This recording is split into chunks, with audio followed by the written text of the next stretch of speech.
काळ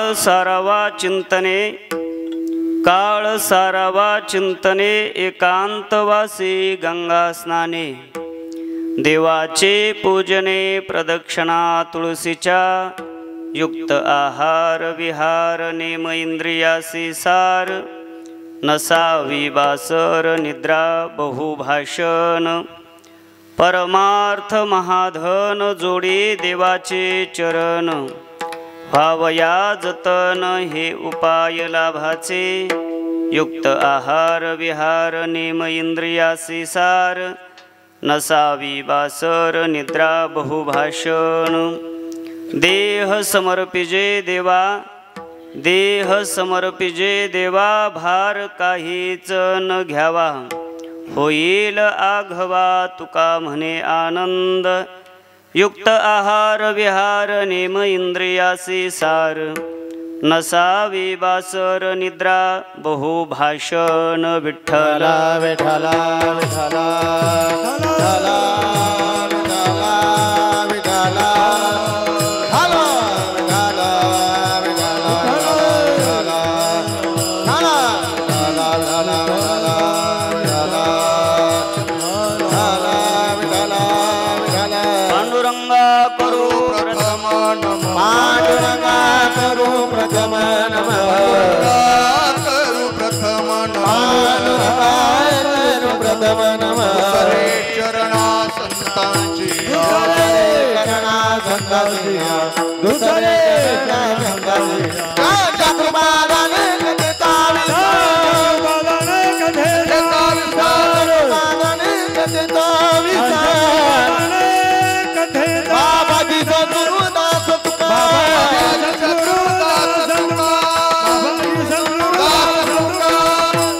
आत्मरूप गणेशु स्मरण सकळ विद्यांचे अधिकरण तेचे वंदो श्रीचरण श्री गुरूंचे ते नमस्कारुन आता काय माझी वाणी मानेल संतांसी रंजवू चित्तासी आपुलिया माझी वाणी तुझे वर्णी गुणनाम ऐसे देई प्रेम काही कळा मस्तक हे पायावरी या वारकरी संतांच्या सेवे लागी सेवक झालो तुमच्या लागलो निज चरणा अहो स्वामी तुकया देवा यावरी न करावा अभेरू संपाद्य ज्ञानं च विधाय भक्तिं विलोकितो येन समाधिराजः वैराग्यवन्तं सुविचारयुक्तं नमामि जोगं शिरसा गुरुं तम् अधिष्ठान जेथे प्रतिष्ठान देखा तिथे जन्मला तो गुणातीत एका जयाचे नेनामे चुके जन्म व्यथा नमस्कार माझा सद्गुरु एकनाथ विठ्ठल विठ्ठल विठ्ठल विठ्ठल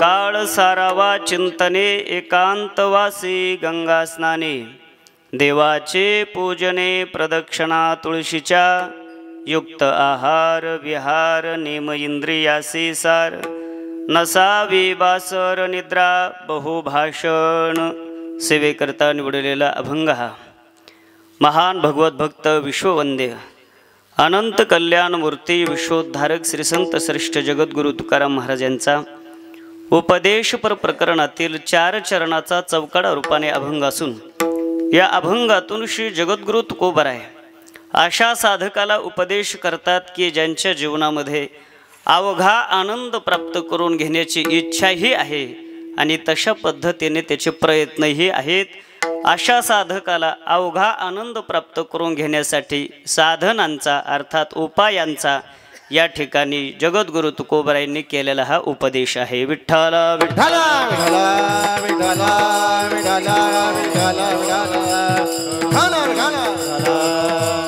विश्वमाऊली भगवान ज्ञानोबराय वैराग्य रागर श्री जगद्गुरु श्री तुकोबराय शांती ब्रह्मनाथ महाराज प्रातस्मरणीय स्वानंद सुखनिवासी सद्गुरु श्री जोग महाराज वारकरी संप्रदायातील सकल संत मांद्याळी आणि वारकरी संप्रदायाचं परम आराध्य दैवत भगवान श्री विठ्ठल पांडुरंग परमात्मा यांच्या अपार अलौकिक अहैतुकी दयेमुळे कृपेमुळे गेली 50 वर्षापासून या भक्ती उत्सवाची अखंड धारा आपल्यापर्यंत आलेली आहे।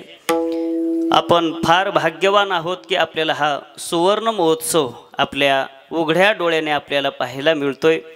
मला वाटतंय बऱ्याच जणांनी अपेक्षा ही जीवनामध्ये केली असेल, पण बऱ्याच जणांचे डोळे मिटले सुद्धा असतील, पण त्यापेक्षा आपण फार भाग्यवान आहोत की या सप्ताहाचं अर्थात या सुवर्ण महोत्सवाचं आपल्याला साक्षी होता आलं। विठ्ठल विठ्ठल विठ्ठल विठ्ठल विठ्ठल विठ्ठल विठ्ठल विठ्ठल विठ्ठल विठ्ठल। एवढ्या प्रदीर्घ कालापर्यंत आपण केलेली या गावामध्ये साधना, ज्यांच्या कृपा आशीर्वादाने हा उत्सव चालू आहे ते श्री हरिभक्तीपरायण परमपूज्य परमश्रद्धेय प्रातस्मरणीय पाटील बाबा असतील, मल्हारी बाबा असतील, वैकुंठवासी जीवनेश्वर काळू बाबा यांच्या कृपा आशीर्वादाने हा उत्सव चालू आहे।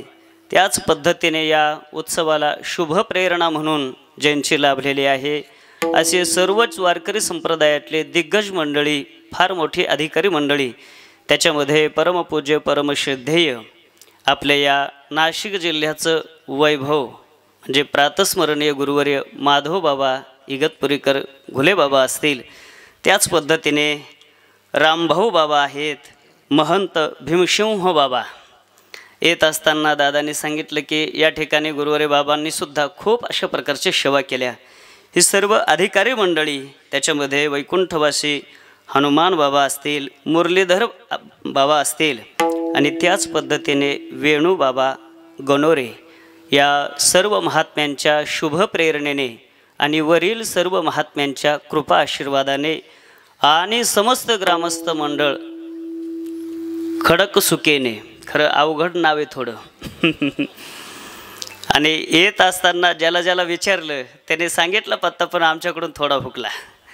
खडकसुकेने मौजे सर्व ग्रामस्थ मंडळींच्या अनमोल सहकार्याने परिसरातील सर्व गुणीजन मंडळीच्या अत्यंत चांगल्या उपस्थितीमध्ये, चांगल्या गुणीजनांच्या उपस्थितीमध्ये परमपूज्य परमश्रद्धेय श्री हरिभक्तीपरायण हनुमान महाराज शिंदे, अर्थात आपण त्यांना प्रेमाने बापू असं म्हणतो।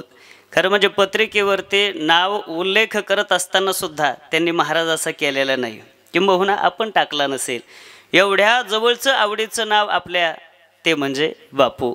मला वाटतं या महात्म्यांनी, या जुन्या लोकांनी आपल्या नावापुढे महाराज हे शब्दसुद्धा लागू नये त्याची काळजी घेतलेली। आम्हाला एका ठिकाणचं अध्यक्ष अपुरं होतं, 2-2 ठिकाणचं असं वाटतं अध्यक्षपद पाहिजे पत्रिकेवरती। हल्लीच्या काळामध्ये पदवीच्या संबंधाने खूप अशा प्रकारच्या पदव्या वेगवेगळ्या वाढलेल्या येतात, पण या कार्यक्रमाचं आपण सर्वांच्या साक्षीने जे गोड अशा प्रकारचं सुंदर शिस्तबद्ध नियोजन करतात श्री हरिभक्तीपरायण परमपूज्य परमश्रद्धेय बापूंनी काही महिन्यापूर्वी फोन केला आणि सांगितलं या सेवेकरता यावं लागतं। खरं म्हणजे या सेवेकरता मी यावं आणि या ठिकाणी उभा राहून बोलावं अशा प्रकारचं माझं कोणत्याही प्रकारचा अधिकार नाही आणि तशी योग्यताही नाही आणि तसं वक्तृत्वही माझ्याकडून होणार नाही की बसलेल्या श्रोत्याचं समाधान मी करू शकेल। पण तरीही या ठिकाणी एवढ्या पवित्र आणि एवढ्या मोठ्या आसनावरती उभा राहण्याचं मला भाग्य मिळतंय ते विष्णू जगताप म्हणून नाही, तर ही जी सेवा आहे हरिभक्तीपरायण श्री हरिभक्तीपरायण परमपूज्य परमश्रद्धेय वैकुंठवासी बाजीराव बाबा जवळेकर बाबांचा सेवक आणि गीता मंदिराचा सेवक या नात्याने ही प्राप्त झालेली सेवा आहे। विठ्ठल विठ्ठल चिंतन सेवेसाठी ज्यांची आवर्जून प्रतिवर्षाप्रमाणे उपस्थिती असते श्री हरिभक्तीपरायण परमपूज्य परमश्रद्धेय मच्छिंद्र महाराज चव्हाण, अर्थात प्रेमाने आपण त्यांना आप्पा असं म्हणतो, त्याच पद्धतीने मेघराज महाराज आहेत आणि आमची दुसऱ्यांदा भेट होत आहे असे काशीनाथ बाबा आहेत।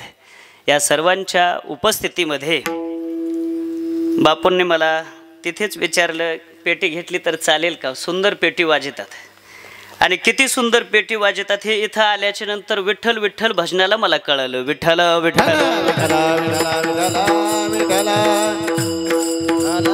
सर्वांच्या भव्य उपस्थितीमध्ये प्राप्त वेळेमध्ये आणि प्राप्त परिस्थितीमध्ये जेवढं काही अभंगाचं चिंतन माझ्या करवी मला करता येईल आपण सर्वजण या अभंगाचं चिंतन करण्याचा प्रयत्न करू. जगद्गुरू तुकोबरा या अभंगातून अशा साधकाला उपदेश करतात की ज्या साधकाच्या जीवनामध्ये अवघा आनंद प्राप्त करून घेण्याची इच्छाही आहे आणि तशा पद्धतीने तो प्रयत्नशीलही आहे. आनंदाच्या बाबतीमध्ये जर विचार केला तर त्याच्यामध्ये 3 वर्ग पडतात. पहिला वर्ग असा आहे ज्यांच्या जीवनामध्ये अवघा आनंद प्राप्तही आहे आणि दुसऱ्याला प्राप्त करून देण्यामध्ये ते समर्थही आहेत. हा संत महात्म्यांचा वर्ग आहे. दुसरा वर्ग या जगातला असा आहे अवघा आनंद प्राप्त करून घेण्याची इच्छा आहे पण तसे प्रयत्न मात्र करत नाहीत. हा तुमचा आमचा सर्वसामान्य जीवाचा वर्ग आहे. आणि तिसरा वर्ग या जगातला असा आहे ज्यांच्या जीवनामध्ये अवघा आनंद प्राप्त करून घेण्याची इच्छाही आहे आणि तशा पद्धतीने बळकट प्रयत्नही जो करतो तो साधकांचा वर्ग आहे. विठ्ठल विठ्ठल पहिला वर्ग आहे ज्यांच्या जीवनामध्ये अवघा आनंद प्राप्त आहे आणि दुसऱ्यालाही प्राप्त करून देण्यामध्ये ते समर्थ आहेत. असा संतांचा वर्ग आहे. संतांच्या जीवनाचा आढावा घेत असताना चिंतन करत असताना या गोष्टीचं चिंतन करत असताना तुकोबरायांनी गोड चिंतन केलेलं आहे. तुकोबराय वर्णन करतात सेवितो हरस वाटितो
जीवनामध्ये अवघा आनंद प्राप्तही आहे आणि दुसऱ्याला प्राप्त करून देण्यामध्ये समर्थ आहेत. सेवितो हा रस या शब्दातून त्यांच्या जीवनामध्ये आनंद प्राप्त आहे. वाटितो आणि का दुसऱ्याला देण्यामध्ये समर्थ आहेत. संतांचं जीवन आहे.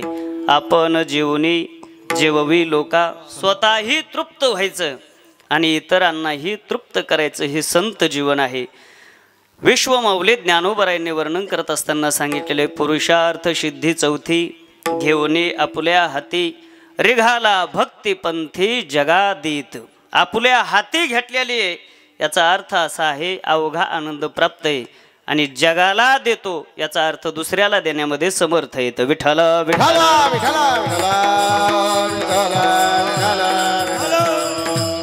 संत महात्म्यांच्या जीवनामध्ये अवघा आनंद प्राप्तही असतो आणि दुसऱ्याला देण्याचं सामर्थ्य असतं. तुका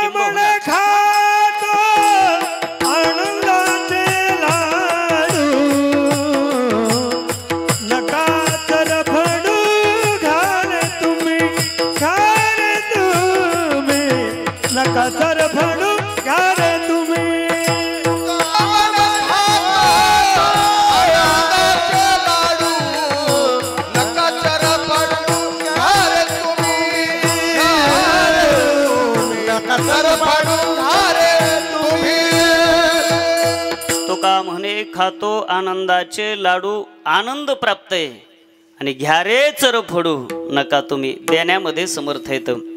वैकुंठवासी श्रीगुरु बाजीराव बाबा जवळेकर या प्रमाणावरती जगद्गुरु तुकोबरायांच्या जीवनचरित्राचा छोटासा प्रसंग सांगायचे. गुरुवरे बाबासारखा सांगता येणं मला शक्य नाही पण सांगण्याचा प्रयत्न करतो थोडासा. गुरुवरे बाबा म्हणायचे तुकोबरायांचं जीवन हे आनंदाने परिपूर्ण झालेलं आणि इतरांनाही आनंद प्रदान करण्याच्या बाबतीमध्ये संपन्न जीवन. महाराजांच्या जीवनचरित्रामध्ये प्रसंग असा आहे एके दिवशी जगद्गुरू तुकोबराय देहू गावातून चालायला लागले. चालत असताना जगद्गुरू तुकोबरायकडे काही मंडळीने पाहिलं. नेहमीप्रमाणे जगद्गुरू तुकोबराय नामचिंतन करत चालतायत, पण आज काहीतरी खात चालतायत असे दिसलेले आहेत. लोकांना आश्चर्य वाटलं. 4 वेदाचं विवरण करणारे जगद्गुरू तुकोबराय, वेदाचा तो अर्थ आम्हासीच ठावा म्हणणारे जगद्गुरू तुकोबराय एवढे मोठे ज्ञानी, पण चालत असताना काही खाऊ नये हा नियम तुकोबरायांना माहिती नाही काय, तरी देखील चालत असताना काहीतरी खातायत. लोकांना आश्चर्य वाटलं. आश्चर्य तेव्हा वाटतं कोणत्याही गोष्टीचं, जेव्हा नेहमीप्रमाणे काहीतरी कृती वेगळी घडते तेव्हा त्या गोष्टीचं आश्चर्य वाटतं. आणि महात्म्याकडून, एखाद्या महापुरुषाकडून जर घडत असेल तर ते आश्चर्य आपल्याला वाटत असतं. त्याप्रमाणे देहू गावातल्या लोकांना आश्चर्य वाटू लागलेलं आहे. एवढे मोठे ज्ञानी जगद्गुरू तुकोबराय पण आज चालत असताना काहीतरी खातायत. काय खात असले पाहिजे, आश्चर्य मनामध्ये निर्माण झालं. जगद्गुरू तुकोबरायांना विचारावं काय खातायत, पण नेमकं कोणी विचारावं हा मोठा प्रश्न आहे. मोठ्या माणसाकडं कोणी जावं, कोणी विचारावं, मोठी पंचायत असते. पण काही जवळची जी माणसं असतात ते धाडस करत असतात जाण्याचं. त्या पद्धतीने जगद्गुरू तुकोबरायांच्या नेहमी कीर्तनाला असणारी काही मंडळी होती. ते म्हटले आम्ही जातो महाराजांना विचारू काय खातायत म्हणून.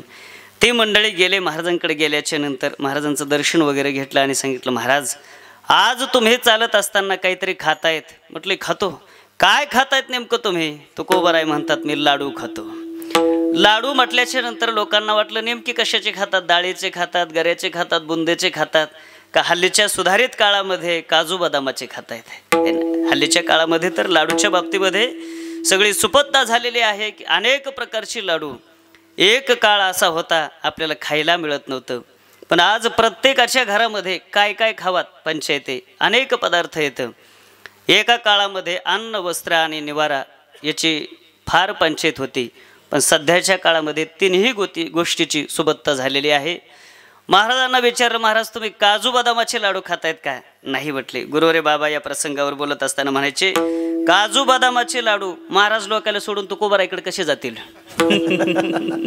काजू बदामाचे लाडू खाण्याचं भाग्य तुकोबरायांचं नाही. त्या काळामध्ये या महापुरुषांनी, संत महापुरुषांनी फार मोठे कष्ट झेलले, म्हणून हे आमचे दिवस आहेत. विठ्ठल विठ्ठल. जगद्गुरू तुकोबराय म्हटले डाळीचे खात नाही, गऱ्याचे खात नाही, बुंदीचे खात नाही, काजू बदामाचे खात नाही. मग कशाचे खातायत? तुका म्हणे खातो आनंदाचे लाडू. आम्ही आनंदाचे लाडू खातोय, अर्थात आम्ही जीवनामध्ये आनंद उपभोगतोय आणि आल्याला जीवनामध्ये आनंदाचा अनुभव घ्या रे चरफडू नका तुम्ही, दुसऱ्यालाही आम्ही देतो. तुकोबराय म्हणतात जीवनामध्ये आनंद स्वतः प्राप्त करून घेणं याच्यामध्ये पुरुषार्थ नाही. हिंदुस्थानी अभंगामध्ये बोलत असताना तुकोबराय म्हणतात आप तरे त्या की कोण बराई, और नको भले नाम धराई. आपण आल्याच्या नंतर या जगामध्ये उद्धरून जाऊ यात नवल काय, आपल्याबरोबर जगाचाही उद्धार करणं हे महत्वाचं आहे. विठ्ठल विठ्ठल. म्हणून संत जीवनामध्ये आनंद प्राप्तही असतो आणि दुसऱ्यालाही प्राप्त करून देण्यामध्ये ते समर्थ येतं. ज्यांचं रात्री आपण कीर्तन ऐकलं, चिंतन सेवा ऐकली, ते श्री हरिभक्तीपरायण गुरुवरे संस्थेचे विद्यमान अध्यक्ष संदीपान दादा शिंदे. ते नेहमी एक वाक्य त्यांच्या कीर्तनामध्ये, एखाद्या वेळेस रात्रीही वाक्य झालं असेल, ते नेहमी एक वाक्य सांगत असतात, वारकरी संप्रदाय हा आपलपोट्या नाही आहे. म्हणजे स्वतःच खाणारा इतरांना न द्यायचं नाही अशा प्रकारचा नाही आहे. आपण स्वतः जेवून आनंद उपभोगून इतरांनाही प्रदान करणारा हा संप्रदाय आहे.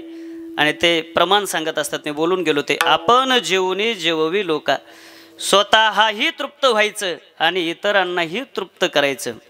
पूर्वीच्या काळातली एक संस्कृती आपली अशी होती, जेवण करत असताना दार बंद करत नव्हते.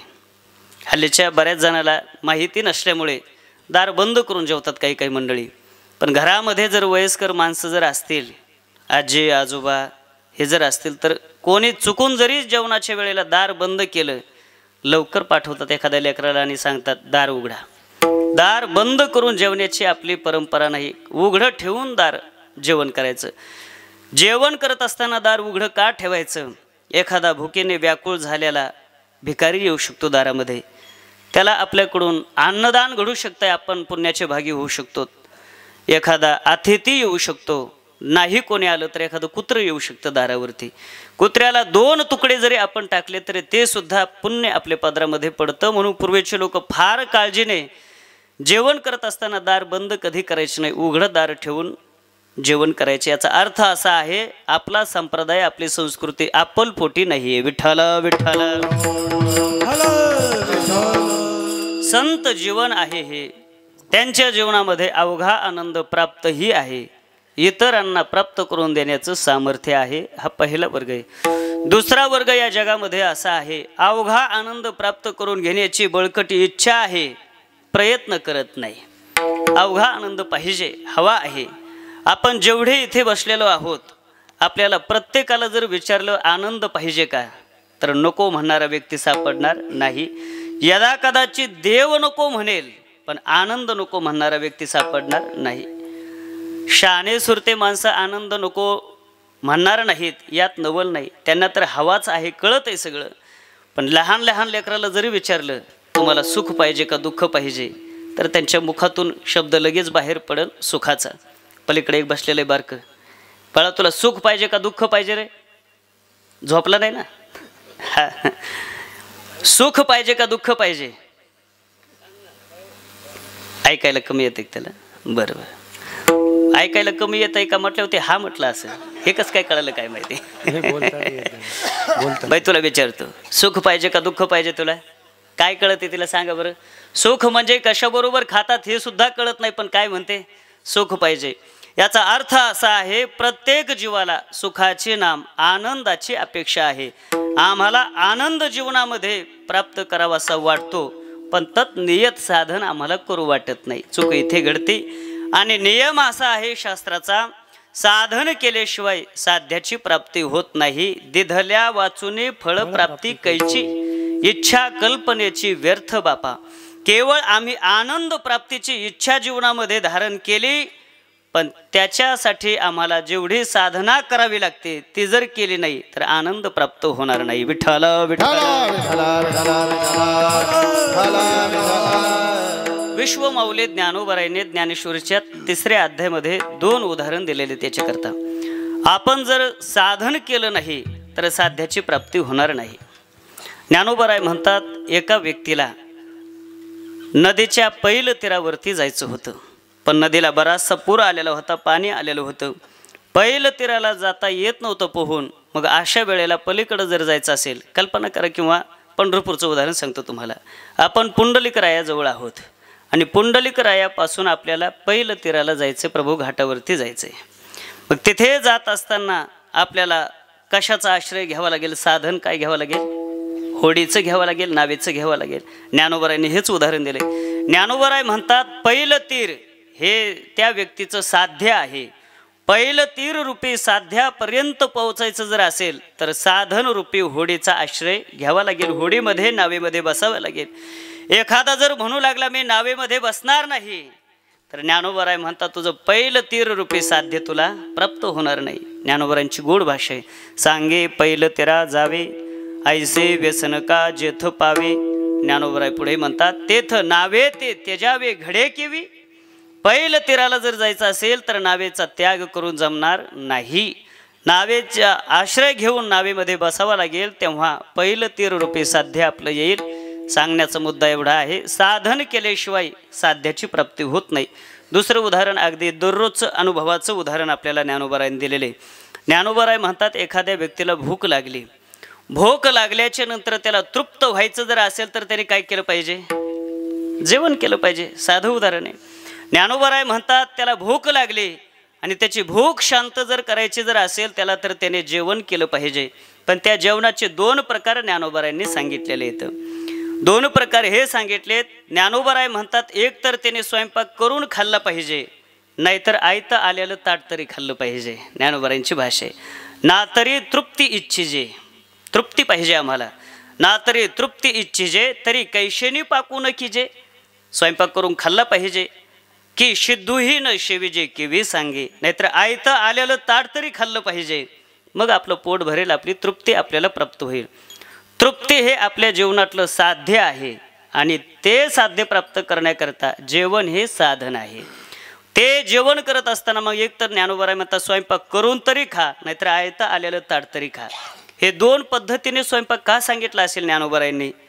एके दिवशी सहज विचार करता करता सुचलेला भावे खरा असेल, काय असेल, पटलं तर घ्या, नसलं तर सोडून द्या. एक तर ज्ञानोबाराय म्हणतात तुम्हाला तृप्ती हवी जर असेल तर स्वयंपाक करून तरी खा, नाहीतर आयतं ताट आलेलं तरी खा.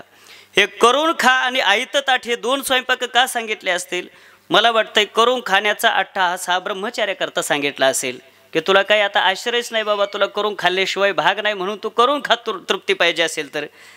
पण संसारिक लोक भाग्यवान असतात, लक्ष्मीला सांगू शकतात ते घरातल्या मला भूक लागली ताट आण, लक्ष्मी ताट आणू शकते त्यांची अर्धांगिनी, आणि त्यांना आयतं ताट येऊ शकतं म्हणून त्यांच्याकरता गृहस्थीकरता आयतं ताट सांगितलं आणि ब्रह्मचार्याकरता करून खाण्याचं सांगितलं. पण काही काही गृहस्थी असे भाग्यवान आहेत बिचारे की त्यांनाही करून खाण्याचा त्यांच्या परमभाग्याने योग येतो. येतो, बऱ्याच जणाला येतो. आणि जुन्या लोकांचं तरी धकलं कसं तरी, पण नवीन पिढीने आता स्वयंपाक शिकणं गरजेचं आहे. स्वयंपाकही शिकणं गरजेचं आहे, कपडे धुणंही शिकणं गरजेचं आहे. स्वतःचे नाही, सर्वांचेच. सर्वांचे आले पाहिजे. काळ बदलत आहे म्हणून काळाच्या अनुसार आपणही बदलणं गरजेचं आहे. पूर्वीचा एक काळ असा रुबाबदार काळ होता. त्या पुरुषाने आपल्या धर्मपत्नीला सांगायचं हे कर ते कर, त्याने गपचिप ते कामं गुपचूप सगळं कामं करायचे. पण हल्लीच्या काळामध्ये आता यांनी त्यांना सांगायचं नाही, त्यांनीच यांना सांगायचे सगळे कामं आणि यांनी गुपचूप ते कामं करायचे. म्हणून आता हल्लीच्या काळामध्ये स्वयंपाक शिकण्याची आवश्यकता आहे. कोणाला जर स्वयंपाक येत नसेल तर गीता मंदिरामध्ये फक्त 5 दिवस आहे आमच्याकडं. 5 दिवसामध्ये तुम्हाला सर्व स्वयंपाक आम्ही शिकवतो. आमच्याकडे 80 विद्यार्थी आहेत. पण बापू कोणत्याही विद्यार्थ्याला स्वयंपाक करायचा जर सांगितला तर कोणता विद्यार्थी स्वयंपाक करतो? त्यांना म्हटलं भविष्यकाळ अवघडे, स्वयंपाक शिकून घ्या आताच. काय सांगता येतं कसं येतं, अवघडे भविष्यातलं. म्हणून ज्ञानोबारायांनी हे 2 पद्धतीचं जीवन सांगितलं. एकंदरीत आम्हाला तृप्तिरूपी साध्य पाहिजे असेल तर साधनरूपी जीवन आम्ही केलं पाहिजे. जर करणार नसोल आम्ही तर आम्हाला तृप्तिरूपी साध्य प्राप्त होणार नाही. याच्याकरता सांगतो मी, साधन केल्याशिवाय साध्याची प्राप्ती होत नाही. आणि आपल्याला साध्याची नाम आनंदाच्या प्राप्तीची इच्छा आहे, पण तसं साधन करू वाटत नाही. गुरुवर्य परमपूज्य परमश्रद्धेय मारुती बाबा कुरेकर गुरुवर्य बाबा आम्हाला पाठामध्ये एक उदाहरण सांगत असतात. उदाहरण अगदी सोपं आहे, साधं आहे. बाबा सांगत असतात की एक विद्यार्थी माझ्याकडे आला, गुरुवर्य बाबांकडे गेला, दर्शन वगैरे बाबांचं घेतलं आणि सांगितलं बाबा मला ज्ञानेश्वरी पाठ करायची म्हटले.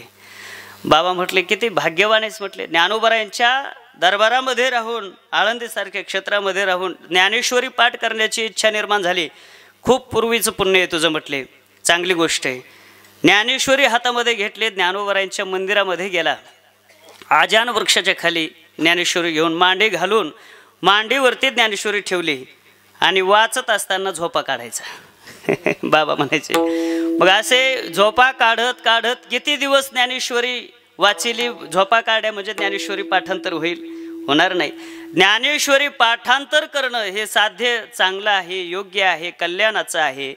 पण तशा पद्धतीने घोकणपट्टी करणं साधनसुद्धा करावं लागतं, त्याच्याशिवाय साध्याची प्राप्ती होत नाही.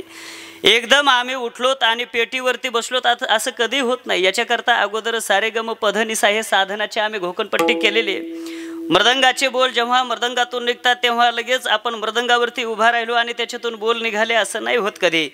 हे साध्य प्राप्त जे झालेलं आहे याच्याकरता अगोदर कुठेतरी खूप मोठ्या प्रमाणामध्ये साधना केलेली असते, तेव्हा साध्याची प्राप्ती होते. नेमकं तुमचं अंत हे चुकतं. आम्हाला अवघा आनंद प्राप्त करून घेण्याची इच्छा आहे, पण साधन आपण करत नाहीत. हा तुमचा आमचा सामान्यांचा वर्ग आहे. एक वर्ग संतांचा त्यांच्या जीवनामध्ये अवघा आनंद प्राप्त आहे, इतरांना प्राप्त करून देण्यामध्ये समर्थ आहेत. तुमचा आमचा सर्वसामान्य जीवाचा वर्ग अवघा आनंद प्राप्त करून घेण्याची इच्छा आहे, पण साधन करत नाही. तिसरा वर्ग साधकाचा असा आहे, साधकाच्या जीवनामध्ये अवघा आनंद प्राप्त करून घेण्याची इच्छाही आहे आणि तशा पद्धतीने तो प्रयत्नही करतो. त्याची इच्छा आहे, अवघा आनंद प्राप्त करून घेण्याची त्याची बळकट इच्छा आहे. म्हणूनच तर तो विचारत राहतो, काय मी उद्धार पावेन, काय कृपा करील नारायण, ऐसे तुम्ही सांगा संत जन, करा समाधान चित्त माझे, आणि केवळ संत महात्म्यांनाच विचारतो असं नाही। देव कृपा करील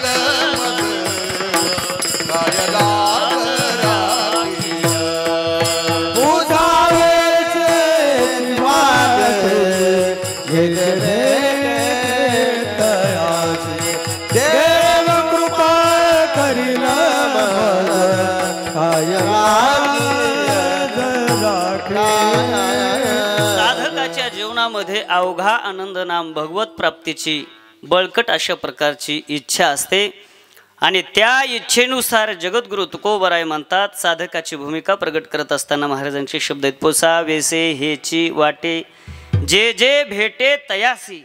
जो कोणी भेटेल त्याला तो साधक एकच विचारत राहतो, देव कृपा करील मज काय लाज राखील। सांगा ना ओ, तुम्ही सांगा देव माझ्यावरती कधी कृपा करेल, सांगा ना मला तो भगवान परमात्मा कधी भेटेल। सारखा तो साधक विचारत राहतो। पुसावेसे हेची वाटे, पुसणं याचा अर्थ विचारणं। पूर्वीच्या काळामध्ये पुसणं हा शब्द प्रयोग जास्त केला जात होता। पूर्वीचे जुने लोक बघा, अजूनही एखाद्याला काही विचारून येण्याची गोष्ट जर सांगायची जर असेल तर जुने लोक म्हणतात त्याला पुसून ये।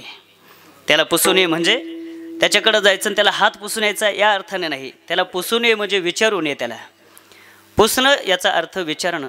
मला वाटतंय साधकही विचारतो आणि तुम्ही आम्हीही सारखं पुसत असतो, विचारत असतो, पण साधकाच्या विचारण्याचा पुसण्याचा विषय देव कृपा करील मज। आपणही विचारतो पुसतो, पण आपला विषय वेगळा असतो। घडलेली सत्य घटना सांगतो। नारदाच्या गादीवरती आमचे गुरुबंधू येतं, शिरस देवीजवळ त्यांचं गाव आहे। गावं सांगत आणि नावं सांगत नाही, स्पष्ट घडलेला प्रसंग सांगतो। त्यांच्या गावामध्ये गोड उत्सव असतो रामनवमीचा, म्हणून त्यांनी एका महाराजांना फोन लावला आणि सांगितलं, महाराज उत्सव असतो, त्याच्यामध्ये एक शेवा हवी आहे। शेवा हवी आहे म्हटल्याच्या नंतर त्यांनी डायरी वगैरे बघितली आणि तिथे पाहिल्याच्या नंतर म्हटले शिल्लक आहे, म्हटले काही अडचण नाही। मग ते म्हटले घ्या लिहून। मग पण घ्या लिहून म्हणण्याचं, त्यांनी लिहून घेण्याच्या अगोदर महाराजांनी त्या व्यक्तीला विचारलं, म्हटले वातावरण कसं आहे? पुसायला लागले। आपणही पुसतो, वातावरण कसं आहे? वातावरण कसं आहे म्हटल्याच्या नंतर भोळा स्वभाव, ते म्हटले चांगली माईक सिस्टीम असते। ते म्हटले वातावरण कसं आहे? म्हटले चांगले गायक असतात, वादक असतात। वातावरण कसं आहे हो? म्हटले श्रोतेचं तर काही विचारूच नका, गोड श्रोते येतं। मग कीर्तनकाराला सांगावं, त्या स्पष्ट बोलावं लागलं, वातावरण कसं आहे? आम्हीही विचारतो जीवनामध्ये, विचारण्याचा विषय वेगळा असतो। साधक जीवनामध्ये विचारतो पुसतो, देव कृपा करील मज काय लाज राखील। सांगा ना माझ्यावरती देव कधी कृपा करेल, म्हणून साधक सारखा विचारत राहतो। अर्थात त्याच्या जीवनामध्ये अवघा आनंद प्राप्त करून घेण्याची इच्छाही आहे आणि तशा पद्धतीने तो प्रयत्नशीलही आहे। किती प्रयत्न करतो? तुकोबराय म्हणतात, काय देह घालू करवती कर्मरी टाकूया भितरी अग्नी माझी। काय करू मी नेमकं भगवत प्राप्तीसाठी, या आनंदाच्या प्राप्तीसाठी? एवढी त्याची तीव्रता निर्माण झालेली असते, त्याचा दृढ भाव अशा प्रकारचा झालेला असतो। देहमुआ पातयामी कार्यमुआ साधयामी। एकतर मी आनंदाची तरी प्राप्ती करेल, नाहीतर देहाचा तरी त्याग करेल, एवढा प्रयत्नशील असतो तो साधक। आणि अशा प्रकारचा उत्तम अधिकारी असणारा साधक जेव्हा आनंदाच्या प्राप्तीसाठी जीवनामध्ये अनेक साधनं करतो, पण त्या साधनाच्या द्वारा भगवत प्राप्ती होत नाही, आनंद प्राप्ती होत नाही। नाना साधनाच्या केल्या खटपटा परित्यान पवती ओ याची दारवंटा। दारवंट्यापर्यंत, दारापर्यंत सुद्धा ती साधना जात नाही, आनंद प्राप्त होत नाही। अशा प्रकारचा निराश झालेला साधक, पण एक आशेचं किरण या जगामध्ये त्याला दिसतं, ते म्हणजे श्री जगद्गुरु तुकोबरायांचं जीवन। त्याच्या लक्षात येतं की आपली समस्या जगद्गुरु तुकोबरायांकडे गेल्याच्या नंतर पूर्णत्वाला प्राप्त होईल। तुकाराम महाराजांचा शोध करत महाराजांची भेट झाली। भेट झाल्याच्या नंतर श्री संतांच्या माथा चरणावरी साष्टांग दंडवत घातला तुकोबरायांच्या चरणावरती। त्याने सांगितलं, महाराज अवघा आनंद प्राप्त करून घेण्यासाठी जीवनामध्ये अनेक साधन केले। तुकोबरायाने विचारलं, मिळाला? नाही मिळाला। पाहिजे का? पाहिजे म्हटले। मी जे सांगेल ते साधन करशील? प्राण द्यायचा जरी सांगितलं तरी देईल, काही साधन करतो। मग अशा उत्तम अधिकाऱ्याला अवघा आनंद प्राप्त करून घेण्यासाठी प्रस्तुत अभंगामध्ये अनेक साधन सांगितलेले असले तरी देखील 2-4 साधनाचा उल्लेख जगद्गुरु तुकोबराय आज सेवेकरता निवडलेल्या अभंगाच्या पहिल्या चरणामध्ये करतात.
ज्या जीवनामध्ये अवघा आनंद प्राप्त करून घेण्याची बळकट इच्छा आणि प्रयत्न आहेत अशा साधकीय जीवनाला जगद्गुरु तुकोबराय उपदेश मार्गदर्शन करत असताना म्हणतात, साधका तुला जर अवघा आनंद प्राप्त करून घ्यायचा असेल तर त्याच्यासाठी नियत साधन मी सांगतो. अतिशय महत्त्वाचं आणि प्रबल अशा प्रकारचं साधन जगद्गुरु तुकोबराय सांगतात, काळ सारावा चिंतने. चिंतनामध्ये जर आपण काळ व्यतीत केला तर अवघा आनंद आपल्याला तुम्हाला नक्की प्राप्त होईल असं मार्गदर्शन जगद्गुरु तुकोबराय सांगतात. काळ सारावा चिंतने एकांतवासी गंगा स्नाने. देवाचे पूजने प्रदक्षिणा तुळशीचा पहिला शब्द आहे काळ सारावा चिंतने. काळ शब्दाचा अर्थ होतो आयुष्य. सारावा याचा अर्थ आहे व्यतीत करणं. कुठं व्यतीत करायचं आयुष्य? चिंतने.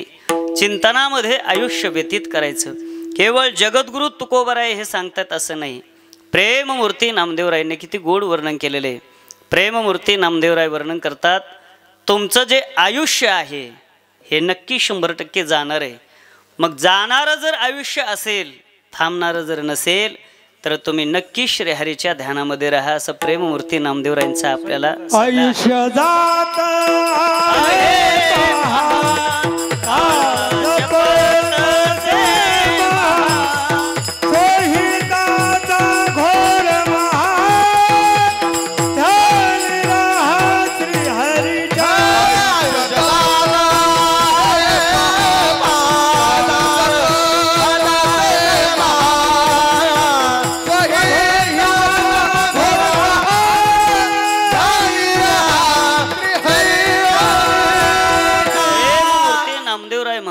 आयुष्य जाणार आहे. आजपर्यंत इतिहासामध्ये आयुष्य कोणासाठी थांबलेलं नाही.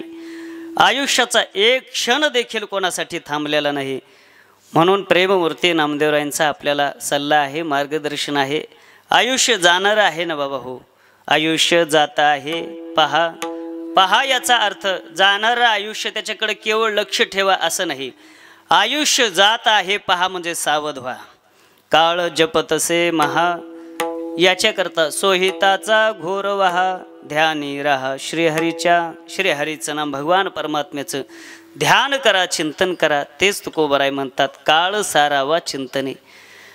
शांती ब्रह्म श्रीनाथ महाराजांचे गोड शब्द येतं, हरी बोला हरी बोला नाही तरी अबोला व्यर्थ गलबला करू नका.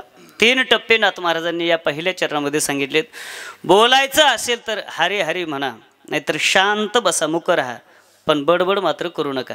आपण एवढे हुशार पहिल्या 2 टप्प्याच्या भानगडीतच पडत नाहीत आणि 3ऱ्या टप्प्यामध्ये प्रवेश केल्याशिवाय राहत नाहीत.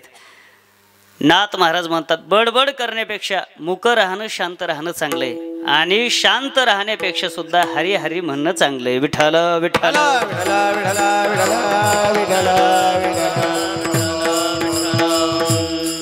काळ सारावा चिंतनामध्ये आयुष्य व्यतीत करायचं. का करायचं?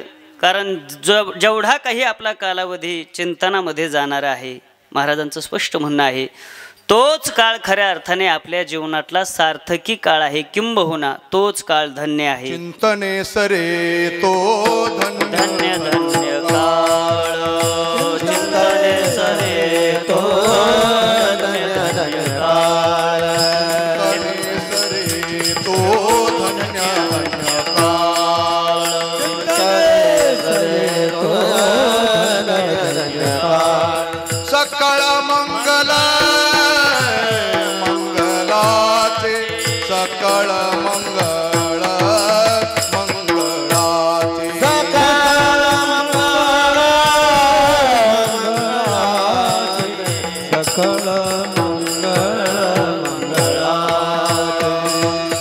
जगद्गुरु तुकोबराय म्हणतात चिंतनामध्ये जेवढा काही आपण काळ घालणार तोच काळ खऱ्या अर्थाने आपला आहे. चिंतने सरे तो धन्य धन्य काळ, तोच काळ धन्य आहे आणि आपला आहे.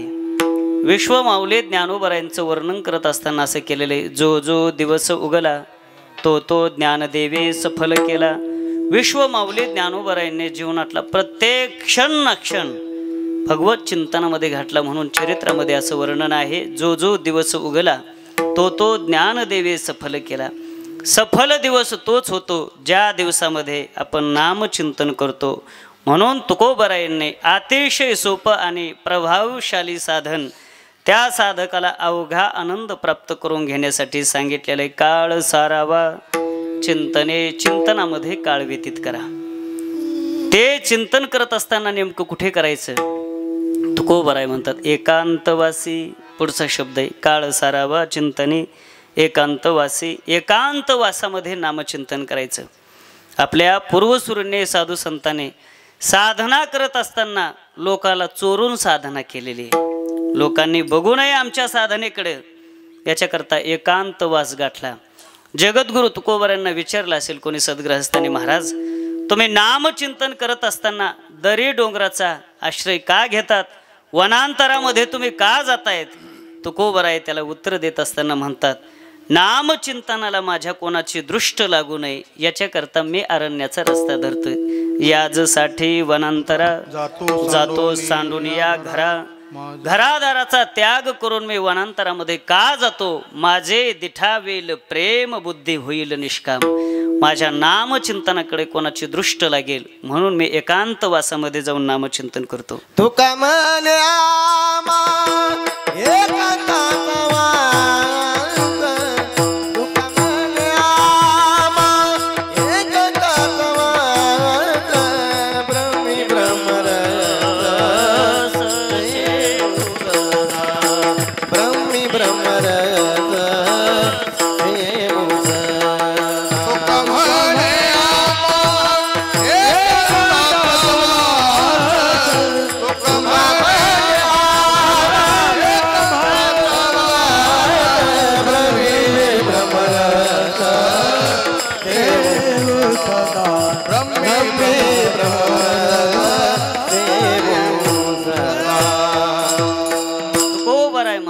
आम्ही एकांतवास साधणार आणि त्या एकांतवासामध्ये ब्रह्मे ब्रह्मरस शिव सदा तुका म्हणे आम्हा एकांताचा वास एकांतवासामध्ये जातो. आमच्या साधनेला कोणाची दृष्ट लागेल म्हणून आम्ही एकांतामध्ये साधना करतो. काही लोकांच्या नजरेमध्ये दोष असतो. एखाद्या चांगल्या पदार्थाकडे पाहिल्याच्या नंतर त्या पदार्थाला त्या व्यक्तीची दृष्ट लागते.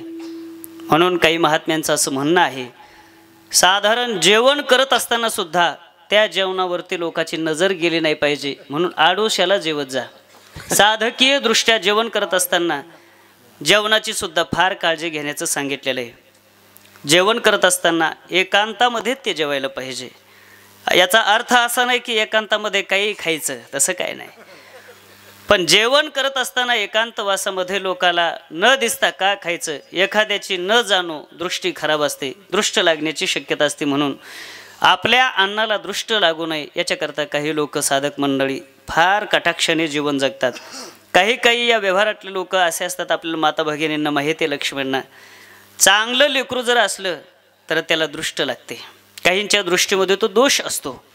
पाहिल्याच्या नंतर त्यांना त्यांच्या दृष्टीला चांगलं दिसलं की त्या पुढच्या व्यक्तीला दृष्ट लागते, त्या पदार्थाला दृष्ट लागते, त्या व्यक्तीच्या नजरेतला तो दोष आहे.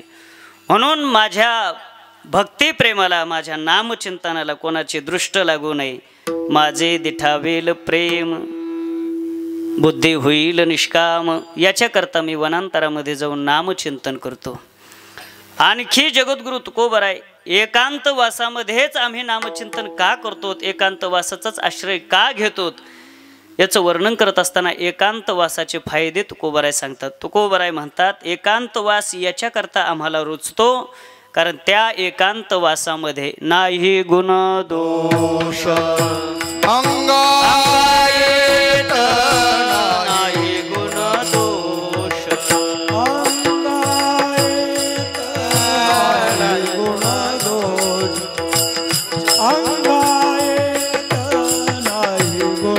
दोष येणे सुखे रुचे एकांताचा वास येणे सुखे रुचे एकांताचा वास गुणदोष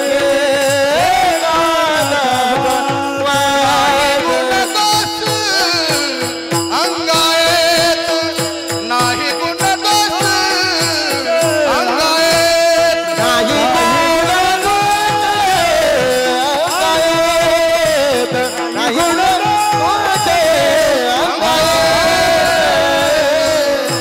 प्रसिद्ध अभंग आहे. वृक्षवल्ली आम्हा सोयरे, वनचरे पक्षीही सुस्वरे आळविती, येणे सुखे रुचे आम्हा एकांताचा वास, नाही गुणदोष अंगायत. त्या एकांतवासामध्ये कोणाविषयी गुणही येत नाहीत मनामध्ये आणि दोषही येत नाहीत. लोकांतामध्ये मनुष्य आला रे आला, एक जण जरी सोबती मिळाला की काहीतरी कोणाची तरी उचापती झाल्याशिवाय राहत नाही. अमुक अमुक व्यक्ती त्यांचा रात्री सोरच लागला नाही, झाली उचापती चालू. काय ते कीर्तन, याला काय कीर्तन म्हणतात काय, कीर्तन पडलं रात्रीचं. काहीतरी बोलल्या जातं, काहीतरी दोष तरी बोलल्या जातात, नाहीतर गुणाचं तरी बोलल्या जातं. पण एकांतवासामध्ये नाही गुणदोष अंगायत. जीवनामध्ये कोणाविषयी गुणाविषयीही बोलू नये आणि दोषाविषयीही बोलू नये, अशा प्रकारचं शुद्ध जीवन आहे. श्री एकनाथ महाराजांनी श्री एकनाथी भागवत ग्रंथामध्ये वर्णन करत असताना गोड वर्णन केलेलं आहे. म्हटले भगवान परमात्मा असं वर्णन करतायत, सर्व भूत मात्रामध्ये माझं वास्तव्य आहे. म्हणून प्रत्येक भूतामध्ये जर भगवान परमात्म्याचं वास्तव्य जर असेल तर कोणातले दोष बघायचे आणि कोणाचे गुण बघायचे, हाच खऱ्या अर्थाने मोठा दोष सांगितलेला आहे. काचया गुण दोष पाहुआन काचे मज काय काचे उन्याचे उन्याचे मज काय काचे उन्याचे काया दोष पाहुआन काचे मज काय काचे उन्याचे मज काय काचे जगद्गुरु तुकोबराय म्हणतात कासया गुणदोष पाहू अनेकाचे. कशाला दुसऱ्याचे गुणदोष बघायचेत, कोणाचे गुणही बघू नये, कोणाचे दोषही बघू नये, असं स्वच्छ जीवन माणसाचं असलं पाहिजे. म्हणून एकांतवासामध्ये जर आपण गेलो तर कोणाचे दोषही अंतःकरणामध्ये येत नाहीत, गुणही येत नाहीत. याच्याकरता आम्ही एकांतवासामध्ये साधना करतो.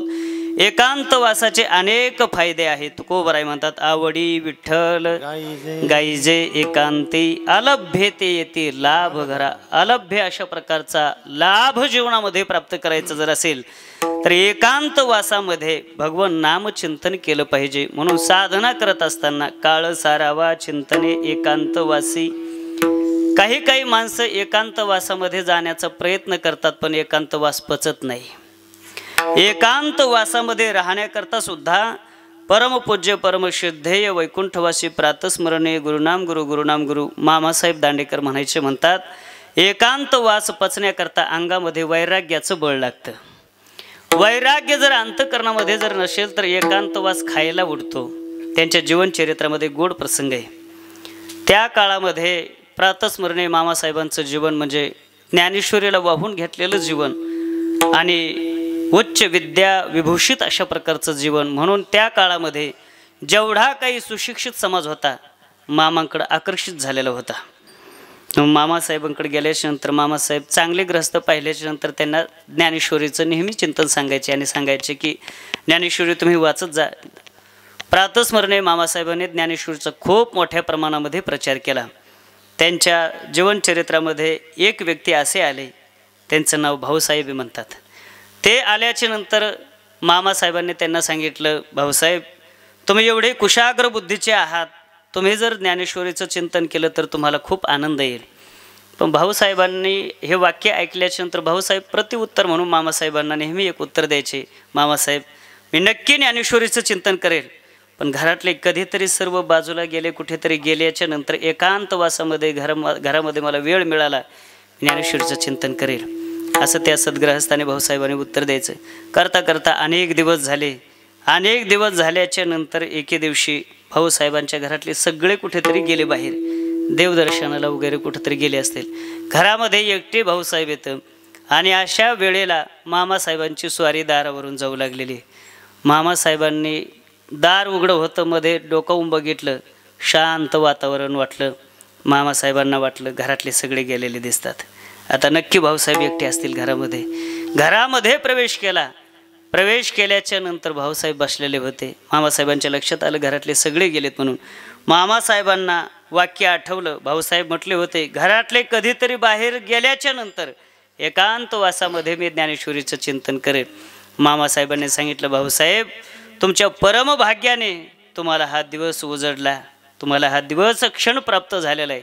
घरात कोणी दिसत नाही, कोण नाही म्हटले, सर्व गेलेले आहेत बाहेर गेलेले आहेत म्हटल्यानंतर मामासाहेबांनी सांगितलं, आज मात्र तुम्हाला ज्ञानेश्वरीचं चिंतन करण्याकरता खूप आनंद येईल. भाऊसाहेब प्रामाणिक होते. भाऊसाहेबांनी सांगितलं, मामासाहेब मला असं वाटत होतं घरातले एकदा सर्व बाहेर गेल्याच्या नंतर मी ज्ञानेश्वरीचं गोड चिंतन करेल, पण खरं सांगू ज्या क्षणापासून घरातले सर्व बाहेर गेलेत त्या क्षणापासून या घरामध्ये मला उभं वारं सुटले. हे उभे वारे आडवे वारे काय असतात ते संसारिकाला चांगलं माहिती आहे. भाऊसाहेब प्रामाणिक होते. ते म्हटले, मला वाटलं होतं सर्व बाहेर गेल्याच्या नंतर एकांतवासामध्ये मी चिंतन करेल, पण ज्या क्षणापासून घरातले गेलेले आहेत उभं वारं सुटलं. म्हटले जणू एक घर मला खायला उठलाय. म्हटले काही करमत नाही, काय नाही. कशाकरता सांगितला हा प्रसंग? एकांतवास पचण्याकरता अंतःकरणामध्ये वैराग्य लागतं, त्याच्याशिवाय एकांतवास पचत नाही. यदा कदाचित एकांतामध्ये विषयासक्त जर पुरुष गेला तर तो नामचिंतन करणार नाही, उलट पाप कर्म जास्त करेल. विठ्ठला विठ्ठला विठ्ठला विठ्ठला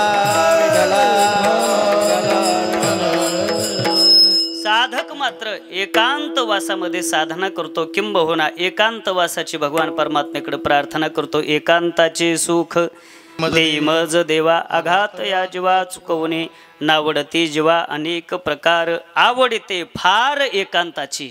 ज्ञानोबरायांनी एका शब्दामध्ये साधकाची आवड सांगितली, बहु एकांतावरी प्रीती. विठ्ठला विठ्ठला म्हणून नामचिंतन करत असताना, चिंतनामध्ये काळ व्यतीत करत असताना, काळ सारावा चिंतने एकांतवासी. एकांतवासामध्ये एकांताचे दोन प्रकार आहेत, एक लोकांतातला एकांत आणि एक एकांतातला एकांत. संत महात्म्यांच्या जीवनातला जो एकांत असतो तो लोकांतातला एकांत असतो, पण साधकाच्या जीवनामध्ये एकांतातला एकांत हवा आहे आणि अशा एकांतवासामध्ये काळ सारावा चिंतने एकांतवासी. पुढचा शब्द आहे महाराजांचा गंगा स्नाने. त्या साधकाने गंगेचं स्नान केलं पाहिजे. स्नानाच्या बाबतीमध्ये आपल्याकडे 3 प्रकार केले जातात: कनिष्ठ स्नान, मध्यम स्नान आणि उत्तम स्नान. आपल्या घरामध्ये आपण जे स्नान करतो ते कनिष्ठ दर्जाचं स्नान आहे. विहिरीवरती तलावावरती जे स्नान केले जातं ते मध्यम दर्जाचं आहे.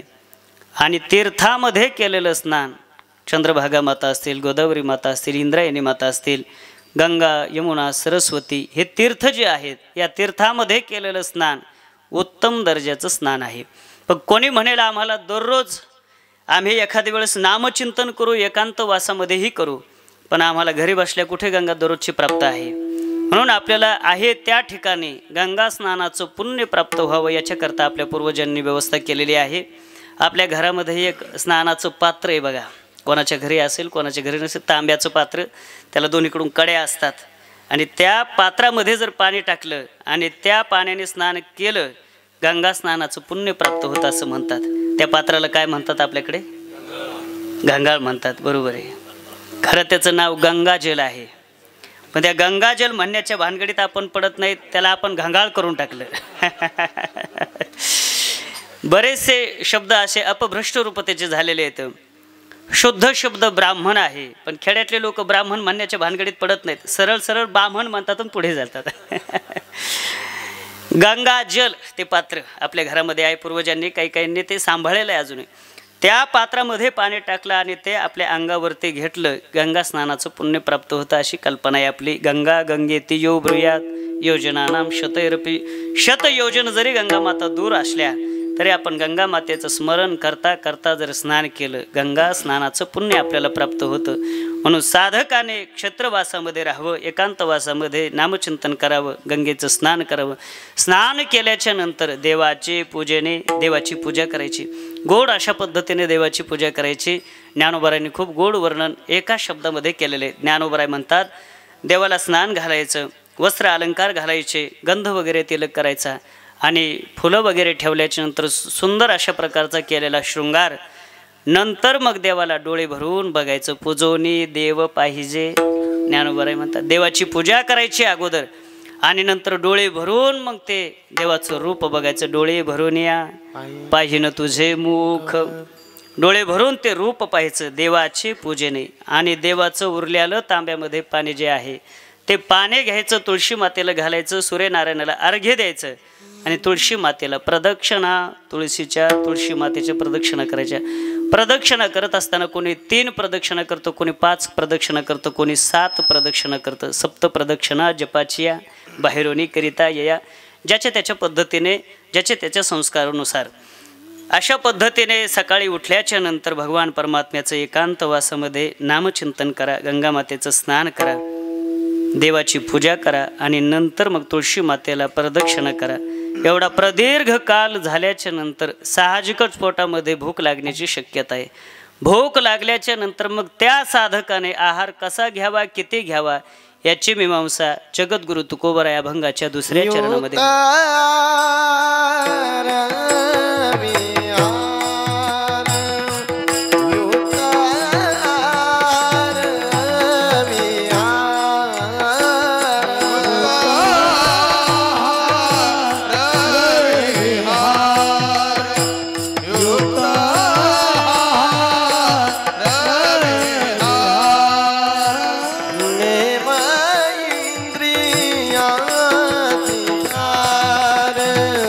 ने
मोठी प्रदीर्घ साधना जीवनामध्ये घडल्याच्या नंतर बराचसा कालावधी लोटतो.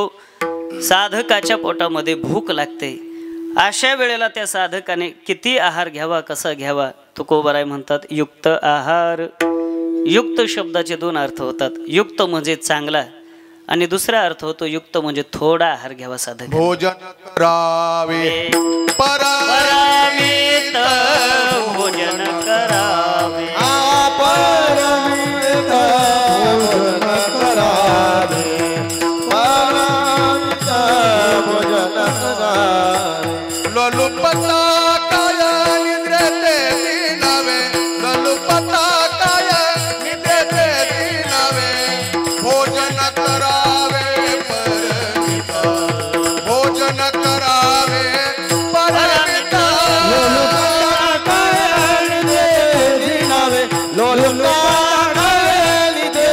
करावे भोजन करावे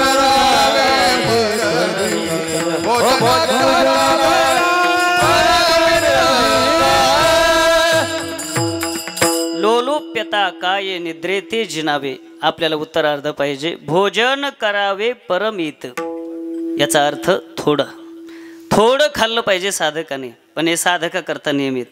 कोणी म्हणेल आम्ही शेतकरी वर्ग आहोत, आम्हाला खूप शेतामध्ये काम करावं लागतं. शेतकऱ्यासाठी कमी खायचं सांगितलंच नाही. शेतकरी जर कमी खाईल तर काम होणार नाही आणि वारकरी कमी खाईल तर भजन होणार नाही. म्हणून शेतकऱ्याने आणि वारकऱ्याने मागं पुढे बघायचंच नाही, पोटभर खायचं.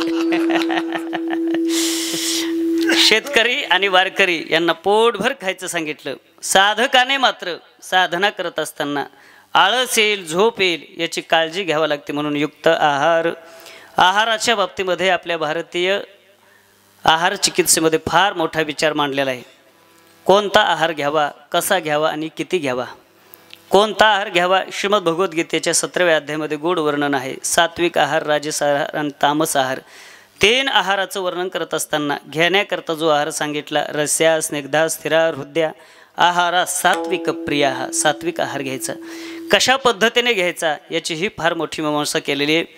आहार घेत असताना, जेवण करत असताना बसून जेवण करायचं, पण त्याच्या अगोदर पंचांग धुवायचे आणि नंतर जेवण करायचं.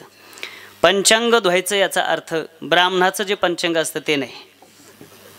आपले जे 5 अंग आहेत ते 5 अंग धुवून जेवायला बसायचं. 2 हात, 2 पाय आणि 1 मुख. पंच अंग धुवायचे आणि जेवायला बसून जेवायचं. जेवण करत असताना बसून जेवायचं. हल्लीच्या काळामध्ये आता बऱ्याच जणाला बसता येणं शक्य नाही. खुर्चीचा वगैरे आश्रय घ्यावा लागतो. ठीक आहे, ज्याला काही आजार असेल, पण ज्याला चांगली मांडी घालता येते अजून देवाच्या कृपेने, त्याने मात्र अजून मांडी घालून जेवलं पाहिजे. पण मांडी घालून जेवणाचं भाग्य आता फार कमी राहिलेलं आहे आणि लग्नामध्ये तर जवळजवळ राहिलेलंच नाही. आता उलटं झालं सगळं. पूर्वीच्या काळामध्ये पंक्तीला लोक बसून जेवायचे आणि वाढणारे उभ्या राहून वाढायचे, असे फिरत फिरत वाढायचे. आता काळ अगदी बदलला. आता वाढणारे जाग्यावर येतं, जेवणारे फिरतायत. आता बदललं. काळाच्या ओघामध्ये सगळं बदलत चाललेलं आहे. एखाद्याने जर लग्नामध्ये सर्व लोकांना उभा राहून जेवण दिलं तर दुसराही विचार करतो माझ्या मुलीच्या लग्नामध्ये सुद्धा जेवण द्यायचं ते असंच द्यायचं. कसं? उभा राहूनच द्यायचं. म्हणजे आम्ही जेवढी परंपरा आमची मोडू तेवढे आम्ही सुशिक्षित. विठाला विठाला विठाला विठाला विठाला. भोजन करत असताना सात्विक आहार घ्या, बसून घ्या. जेवण करत असताना वदने कवळ घेता, नाम घ्या श्रीहरीचे. कवळ वदने घेता, घास मुखामध्ये घालत असताना श्रीहरीचं नामचिंतन करता करता किती घ्यायचा आहार? महाराज म्हणतात युक्त आहार, थोडा आहार घ्यायचा. गुरुरे बाबांच्या मुखातले शब्द होते. गुरुरे बाबा म्हणायचे देशाची संस्कृती जर टिकायची जर असेल तर 4 गोष्टी त्या देशाला पालन करावं लागतात. ज्या देशाने 4 गोष्टी पालन केल्या त्या देशाची संस्कृती यावत चंद्रदेवा करू टिकते. पण 4 गोष्टीतून एकही गोष्ट जर कमी पडली संस्कृती देशाची टिकत नाही. 4 गोष्टी अशा आहेत. गुरुवारे बाबा म्हणायचे देशभाषा, वेशभूषा, देह संबंध आणि खानपान. विठाला विठाला विठाला विठाला विठाला विठाला. या 4ही गोष्टीच्या तत्वावरती देशाची संस्कृती आधारित आहे. म्हणून 4 गोष्टी कटाक्षाने पाळणं गरजेचं आहे. देशाचा, आपल्या देशाची वेशभूषा पाहिजे, आपल्या देशाची मातृभाषा पाहिजे, देह संबंधाच्या संबंधाने तर आता न बोललेलं बरं आहे. विचित्र घटना झालेल्या आहेत सगळ्या. पण खानपान म्हणजे आहार चांगला पाहिजे आपला, तेव्हा या देशाची संस्कृती टिकत असते. म्हणून आहाराच्या संबंधाने तुकोबाराय म्हणतात युक्त आहार युक्त विहार. थोडं खायचं तुकोबाराय म्हणतात. बरेच जण जेवणाच्या अगोदर संकल्पही करतात आज कमीच जेवायचं जरा, पण ताटावरती बसल्याच्या नंतर विसरवणी गेलो अर्जुना विसरून जातात. बाही मागे केल्याच्या नंतर जेव्हा ढेकर येईन तेव्हा त्यांच्या लक्षात येतं आपल्याला आज कमी खायचं होतं. जेवण करत असताना युक्त आहार, फिरत असताना देखील साधकाने युक्त विहार, थोडं फिरलं पाहिजे. 2 गोष्टी सांगितल्या. नियम इंद्रियाशी सार, हे चांगले नियम आहेत इंद्रियाला. आणि 2 गोष्टी साधकाकडून टळल्या पाहिजे, करू नये त्याने. कोणत्या? नसावे बासर निद्रा आणि बहुभाषण. बासर शब्दाचा अर्थ होतो खूप, पुष्कळ. साधकाने झोप घेत असताना थोडी झोप घ्यावी. साधकाची झोप ही श्वानाप्रमाणे सांगितलेले, श्वानवत कुत्र्याप्रमाणे. साधकाने झोपत असताना गाढ झोपेमध्ये साधकाने जाऊ नये. नसावी बासर निद्रा, खूप झोप असू नये. काही झोपल्याच्या नंतर उठण्याचं नावच घेत नाहीत. गुरुवरे मारुती बाबा जुन्या काळातला एक प्रसंग सांगायचे आम्हाला पाठामध्ये. गुरुवरे बाबा म्हणायचे, जुन्या काळात एक विद्यार्थी आला संस्थेमध्ये. शनिवारी त्याने दुपारचं जेवण केलं. दुपारचं जेवण शनिवारी केलं आणि वळकटीवर झोपला. सोमवार सोडायलाच उठला. एवढा झोपला. खूप झोप. अतिशय झोपही असू नये आणि अतिशय जागरणही असू नये. दोन्ही गोष्टी सांभाळल्या पाहिजे. इथं बरीचशी सुशिक्षित मंडळी बसलेला आहात तुम्ही. अतिशय झोप झाल्याच्या नंतर सुद्धा मेंदू काम करत नाही आणि अतिशय जागरण झाल्याच्या नंतर सुद्धा मेंदू काम करत नाही. लोकांकडून अनपेक्षित ज्या घटना घडतात कधी कधी, त्याचं कारण आहे कधीतरी जागरण तरी झालेलं असावं, नाही तर झोप तरी जास्त झालेली असेल. पण प्रमाणामध्ये जर झोप झालेली असेल तर काही होत नाही. हल्लीच्या काळामध्ये आता झोपेच्या विषयी प्रमाणामध्ये राहिलेलं नाही कोणाचीच. पूर्वीच्या काळामध्ये 8च्या सुमारास संध्याकाळच्या कोणी कुत्रं नसायचं रस्त्यावरती. सगळे गुडचूप झोपलेले असायचे, काम करून दिवसभराचं थकलेले वगैरे. 8-8:30 वाजता सगळ्या गल्ल्या घरातल्या त्या गावातल्या रिकाम्या राहायच्या. पण आज 12 जरी वाजले तरी टोळकीची टोळकी गल्ली गल्लीमध्ये असतात. जागरण वाढलं, खूप अशा प्रकारचं जागरण वाढलं. मोबाईलचा काळ आलेला आहे. काही तर एवढा बघतात झोपल्याच्या नंतर सुद्धा असं करून बघतात, वरती घेऊन बघतात. बघायचं जर असेल तर बसून बघा, काय बघा. पण आपण झोपल्याच्या नंतर डोक्यावरती घेण्याची काय गरज आहे त्याला. काहीच्या तर हातातून मोबाईल गळाला तरच झोपती खऱ्या अर्थाने, नाहीतर तोपर्यंत झोपायचंच नाही असं ठरलेलं आहे. अतिशय अवघड सध्याच्या कालावधीमध्ये झालेलं आहे. पण खूप झोप कामाची नाही. म्हणून नसावी बासर निद्रा, खूप झोप असू नये. आणि बहुभाषण नसावं, खूप बोलणंही असू नये. काही माणसं बोलत असताना खूप बडबड करतात. बडबड केल्याच्या नंतर पुढच्या माणसाला असं वाटतं हे गप्प बसण्याचं काय घेतील. हे व्यवहारामध्ये एक अशी म्हण आहे, लोक असं म्हणतात, विशेष करून माता भगिनी म्हणतात, लक्ष्मी म्हणतात, खापराचं तोंड असतं तर फुटलं असतं. एवढी बडबड खापराचं तोंड असतं तर 2 तुकडे झाले असते. बरं झालं कातड्याचं तोंड आहे देवाने दिलेलं. एवढी बडबड जीवनामध्ये. व्यावहारिक दृष्टीनेही जास्त बोलणं कामाचं नाही आणि पारमार्थिक दृष्टीनेही नाही. पारमार्थिक दृष्टीने बोलल्यात फार बडबड करणं, ज्ञानोबराय म्हणतात, अनंत वाचाळ बरळ त्या कैशनी गोपाळ पावे, हरिदेवाची प्राप्ती होत नाही. आणि दुसरी गोष्ट, परमपूज्य परमशुद्ध वैकुंठवासी श्री गुरु विठ्ठल बाबा घुले गुरुवरे बाबा म्हणायचे, बुवा बोलत असताना माणसाने मोजकं बोललं पाहिजे, कारण ते वाचिक तप होत असतं. फार बडबड केल्याने वाचेतलं तप नष्ट होऊन जातं. फार बडबड करू नये. गुरुवरे बाबा बोलत असताना त्याच्यावरती कोटी करायचे. गुरुवरे बाबा म्हणायचे, पाणी, नाणी आणि वाणी माणसाने जपून वापरले पाहिजे, थोड्या वापरले पाहिजे. पाण्याचा वापर करत असताना मर्यादेमध्ये. आपल्याला फुकटचं पाणी येतं नळाला म्हणून सांडू द्या कितीही, असं जमत नाही. पाणी योग्य प्रमाणामध्ये वापरलं पाहिजे. नाणी शब्दाचा अर्थ होतो पैसा. पैशाचा उपयोग करत असताना फार उधळपट्टी करू नये. जोडून या धन उत्तम व्यवहारे, उदास विचारे वेच करे, जपून वापरलं पाहिजे. आणि तिसरा प्रकार आहे वाणी. वाणी म्हणजे शब्द. बोलत असताना माणसाने थोडं बोललं पाहिजे. ज्ञानोबरांची किती गोड भाषा आहे. तैसे साच आणि मवाळ मितले, काय गोड शब्द आहे. मितले परी रसाळ, शब्द जैसे कल्लोळ अमृताचे. माणसाने थोडं बोलावं आणि तेही गोड बोलावं. आता बैठकीमध्ये दादाने सांगितलंय, बापूने, कोरोनाच्या काळामध्ये डॉक्टर साहेबाकडं आपल्या गावातले बरेचसे लोक जात होते, पण त्यांनी गेल्याच्या नंतर कुठे ते होते ना इथं आहेत का, झोप लागली काय त्यांच्याकडे बरेचसे लोक, आज योगायोगाने त्यांची पंगत आहे, महाप्रसाद होता. आपल्या गावातील पंचक्रोशीतील भरपूर लोक त्यांच्याकडे गेले. पण अशा कोरोनाच्या काळामध्ये बहुतेक डॉक्टर लोक त्या काळामध्ये धीर देत होते का घाबरीत होते? जास्त घाबरीत होते. पण मला वाटतं असे काही जे तुरळीक उदाहरणं असते ना, थोडेफार बोटावर मोजण्या एवढे, तेवढ्यातलं हे एक उदाहरण आहे आपले डॉक्टर, की त्यांनी त्यांच्याकडे गेल्याच्या नंतर त्या रुग्णाला धीर द्यावा, अतिशय धीर द्यावा. बापूने सांगितलं त्या बैठकीमध्ये, एक जणाला कॅन्सर झाला होता म्हटले, दवाखान्यामध्ये एवढं घाबरून टाकलं जसं काय आता जातच की काय एवढं. पण डॉक्टर साहेबाकडे गेल्याच्या नंतर त्याने चापलं आणि सांगितलं साधी गाठे लगेच बरी होती. बरंच झालं खरं. असं होतं.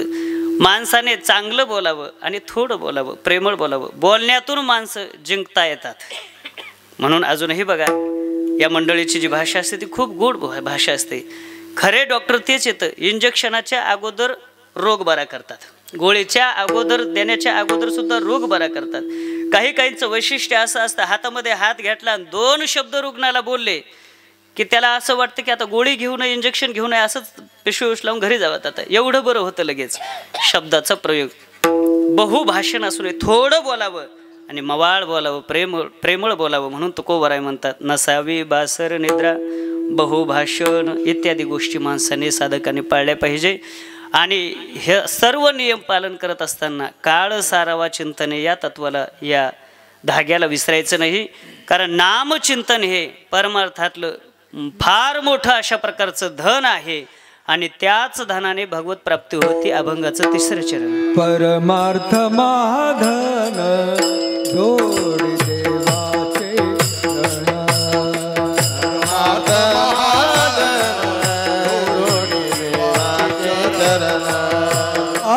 भावया जतन हे उपाय लाभाचे.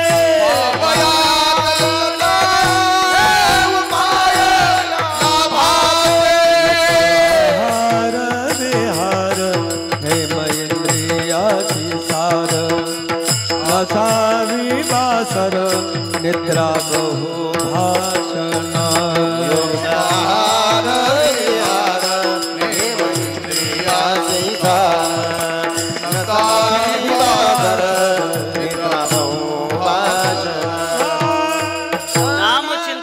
जीवनातलं फार मोठं धन आहे म्हणायचं होतं प्रमाण.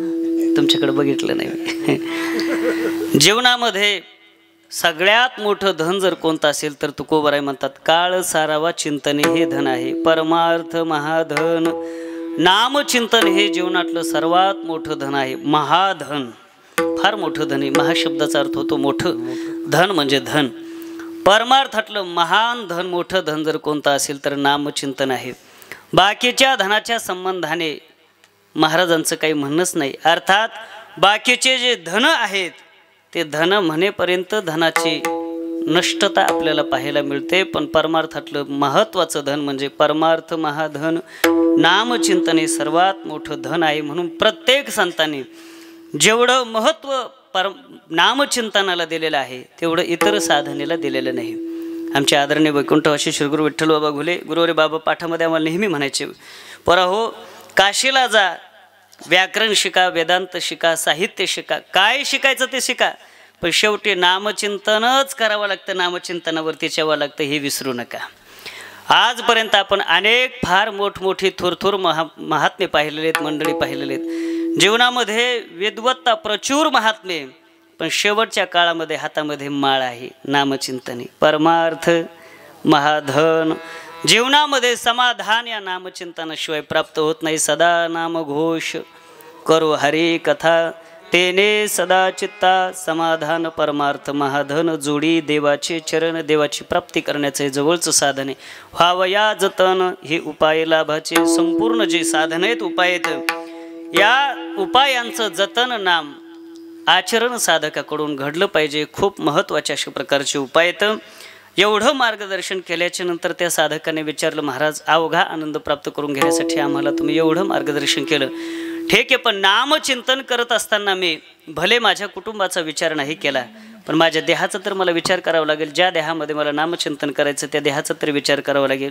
तुकोबराय म्हटले, देहाच्या संबंधाने सुद्धा तुला विचार करण्याची गरज नाही, कारण ज्याचं नाव घेतोस तू तुझ्या देहाची काळजी त्याला आहे, किंबहुना त्याच्यावरतीच तो भार घालायचा, त्यालाच देह समर्पित करायचा. अभंगाचं शिव देह समर्पिजे देवा भार काही जन घ्यावा. देह समर्पिजे देवा भार काही जन घ्यावा. देह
त्या साधकाला म्हणतात की नामचिंतन करत असताना, पारमार्थिक साधना करत असताना ज्या देवाची आपण साधना करतो त्या देवावरती देहाचा सर्वस्व भार घालायचा. देह समर्पिजे देवा, भगवान परमात्म्याचं आपण नामचिंतन करत असताना संसाराचीही चिंता करायची नाही आणि आपल्या देहाची सुद्धा चिंता करायची नाही. तुका म्हणे भार घातलिया वरी होईल कैवारी नारायण. भगवान परमात्म्यावरती देहाची सर्व जबाबदारी द्यायची, आपण कोणत्याही प्रकारची चिंता करायची नाही. आणि संत महात्मे चिंता करत नसतात. जगद्गुरु तुकोबरायांच्या जीवनामध्ये महाराज सारखं नामचिंतन करायचे. रात्र न कळे दिवस न कळे अंगे खेळे दैवत. भगवान परमात्म्याच्या नामचिंतनामध्ये रंगून गेलेलं जगद्गुरु तुकोबरायांचं जीवन. रंगला या रंगी तुका विठ्ठल सर्वांगी. नामचिंतनाला वाहून घेतलेलं जीवन. कधी कधी आईसाहेबांनी म्हणावं, महाराज अहो थोडं तरी लक्ष देत जा प्रपंचाकडे, लेकरा बाळाकडे तरी बघत जा. काही घरामध्ये कमी जास्त आहे एवढं तर बघत जा कमीत कमी. तुकोबरायांनी एक नाही दोन नाही असं अनेक वेळेला म्हटल्याच्या नंतर स्वतःच्या धर्मपत्नीला जगद्गुरु तुकोबराय उपदेश करत असताना म्हणतात, नको चिंता करू अन्न या वस्त्राची. माऊली अमुची पांडुरंग, माऊली अमुची पांडुरंग. पांडुरंग माऊली अमुची पांडुरंग.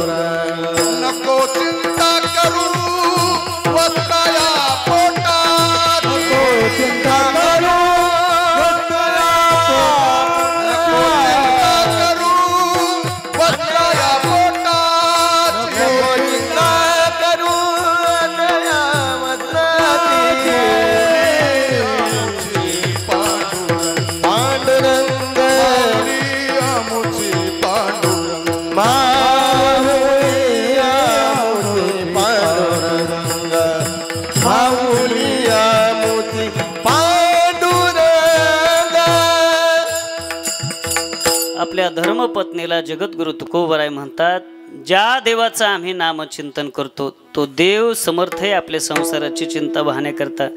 कोणत्याही प्रकारची चिंता तू करू नकोस. माऊली आमोची पांडुरंग भगवान परमात्मा आपल्या संसाराची चिंता वाहणार आहे. म्हणून देह समर्पिजे देवा, भार काहीच न घ्यावा. कोणत्याही प्रकारचं भार नाम कर्तृत्व घेऊ नको. माझ्यामुळे अशा प्रकारचं होतं, अशा प्रकारचा अहंकार, मिथ्या अहंकार घेऊ नको. बऱ्याच माणसाला मी करतो म्हणून चालतंय, मी करतो म्हणून होतंय, अशा प्रकारचा खोटा अभिमान असतो, धारण करतात माणसं. तुकोबराय म्हणतात अशा प्रकारचा खोटा अभिमान धारण करू नको. देह समर्पिजे देवा, भार काहीच न घ्यावा. आणि वरील सर्व साधना नियमावली तू जर जीवनामध्ये तंतोतंत पाळली तर ज्या आनंदासाठी तू ही साधना केलेली आहेस तो अवघा आनंद तुला प्राप्त झाल्याशिवाय राहणार नाही. होईल आघवा तुका म्हणे आनंद. युक्त आहार विहार नियम इंद्रियासी सार, नसावी बासर निद्रा बहु भाषण. ज्ञानेश्वर माऊली ज्ञानराज माऊली ज्ञानेश्वर माऊली ज्ञानराज माऊली ज्ञानी माऊली ज्ञानराज माऊली सद्गुरु जोग महाराज की माऊली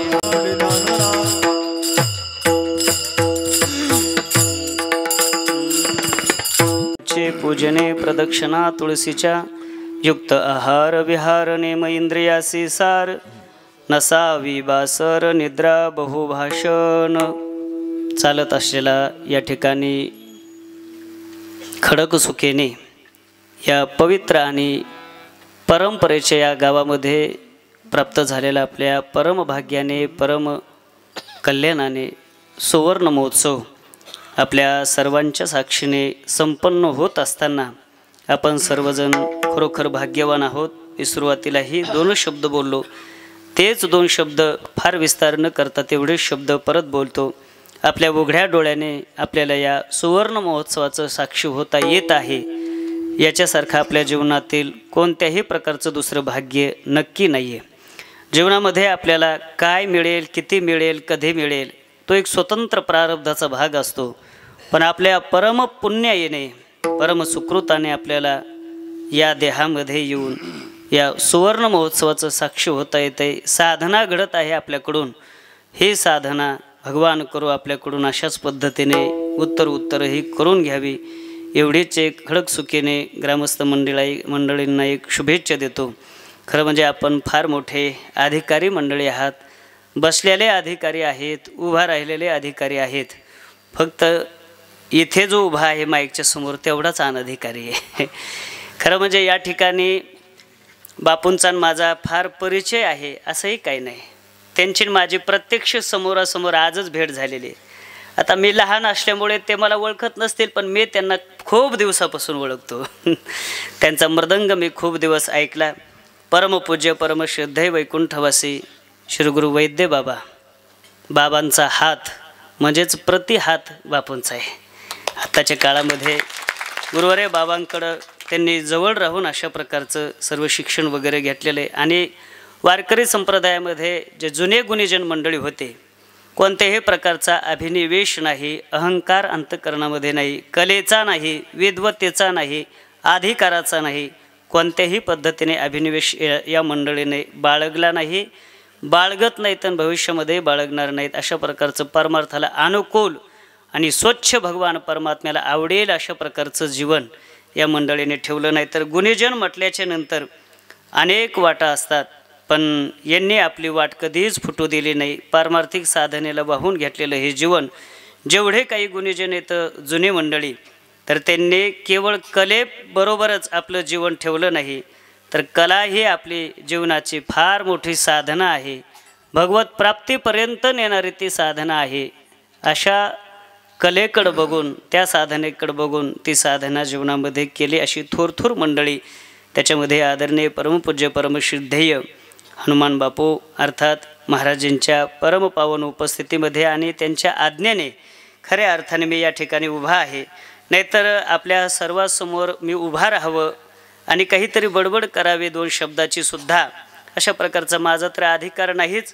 पण खरं म्हणजे विष्णू जगताप या व्यक्तीला ओळखत सुद्धा कोणी नाही. विष्णू जगताप तुम्हाला माहिती आहे का? नाही म्हणा ना. नाही नाही माहिती आहे. विष्णू जगताप कोणालाच माहिती नाही. तरी देखील एवढ्या मोठ्या पवित्र आणि मोठ्या व्यासपीठावरती आणि तेही सुवर्ण महोत्सवाच्या व्यासपीठावरती का उभा केलं याचं एकच कारण आहे. श्री गुरु बाजीराव बाबा जवळेकर बाबांचा सेवक आणि गीता मंदिराचा सेवक या नात्याने खऱ्या अर्थाने या ठिकाणी आपण सर्वांनी पाचारण केलं आणि त्याच नात्याने सेवके करावे सांगितले काम याच नात्याने ही सेवा करण्याचा प्रयत्न केला. इथे आल्याच्या नंतर कळलं की गुरुवारी बाबा बऱ्याच वेळेस या ठिकाणी आले होते. खरं म्हणजे काशीनाथ बाबा आपण त्या गावाला कोणतं गाव माझ्या हां गोरठाण या गावाला देखील जी सेवा मिळाली होती ती विष्णू जगतापला मिळालेलीच नव्हती. त्या ठिकाणी सुद्धा गुरुवारी बाबांचं अनेक वेळेला त्या मंडळीकडे सुद्धा येणं जाणं असायचं. आपल्या इकडच्या भागामध्ये गुरुवारी बाबा त्या काळामध्ये खूप असायचे. म्हणून तो ऋणानुबंध एक आणि तोच धागा एक इतिहासाची पुनरावृत्ती म्हणून या ठिकाणी पुन्हा या ठिकाणी आपण पाचारण केलं. झालेली वेडीवाकडी सेवा भगवान पंढरीनाथाच्या चरणी विश्वमाऊली ज्ञानोबराय आदी सर्व संतांच्या चरणी प्रातस्मरणे स्वानंद सुखनिवासी सद्गुरू श्री जोग महाराजांच्या चरणी माझ्या वारकरी शिक्षण संस्थेतील सर्व गुरुवर्यांच्या चरणी वैकुंठवासी श्रीगुरू बाबांच्या चरणी आणि उपस्थित तुम्हा सर्व भाविक मंडळी भक्तिमती माता सर्व गुणीजन मंडळी त्याच्यामध्ये परमपूज्य परमश्रद्धेय मच्छिंद्र आप्पा असतील. खरं म्हणजे मला आप्पांना जेव्हा मी बघतो आम्ही जेवत असताना हे विषय काढला होता. श्री हरिभक्तीपरायण गुरुसम गुरुबंधू असणारे आमचे ज्येष्ठ गुरुबंधू दत्ता महाराज गरड आप्पाकडं बघितल्याच्या नंतर मला दत्ता महाराजांची आठवण येते. जेव्हा दत्ता महाराज वारले महाराज तेव्हा आप्पांकडं बघूसुद्धा वाटत नव्हतं. म्हणजे ते एवढे धरणीवरती पडले होते ते सांभाळत नव्हते देहालासुद्धा. अशा प्रकारची फार मोठी प्रेमाचा एक धागा दत्ता महाराजाबरोबर त्यांचा जुटलेला होता. गावकरी या नात्याने नव्हे पारमार्थिक संबंधाने फार मोठा जवळचा संबंध. म्हणून जेव्हा आप्पाला बघितलं तेव्हा आमच्या वैकुंठवासी दत्त महाराजांची आठवण झाल्याशिवाय राहत नाही. त्याच पद्धतीने काशीनाथ बाबा आहेत, मेघराज महाराज आहेत आणि बाकीची सर्व आदरणीय वंदनीय गुणीजन मंडळी आणि बापूंच्या परमपावन उपस्थितीमध्ये पुन्हा एकदा सर्वांच्या चरणी सेवा समर्पित करतो. वाणीला विराम देतो. म्हणायचं शेवट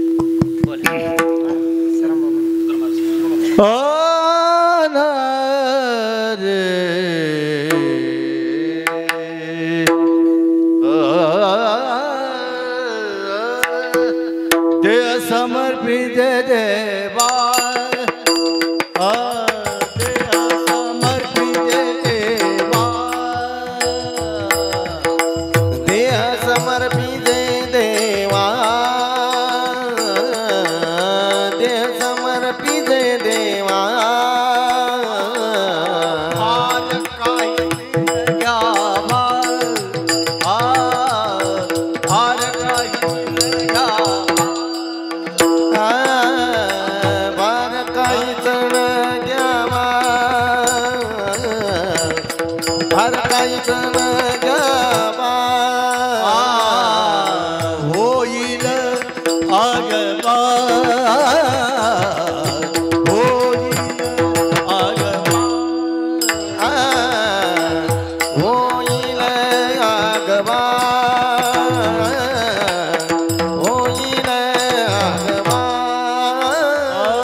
बासर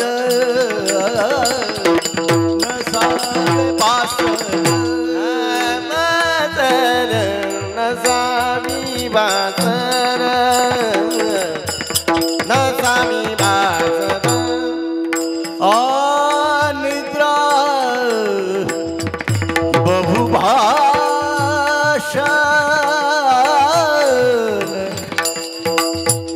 निद्रा बहुभाषण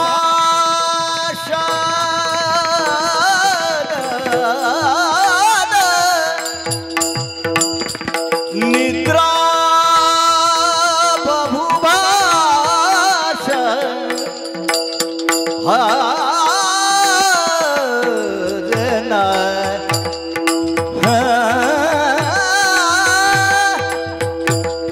निद्रा बहुभाषण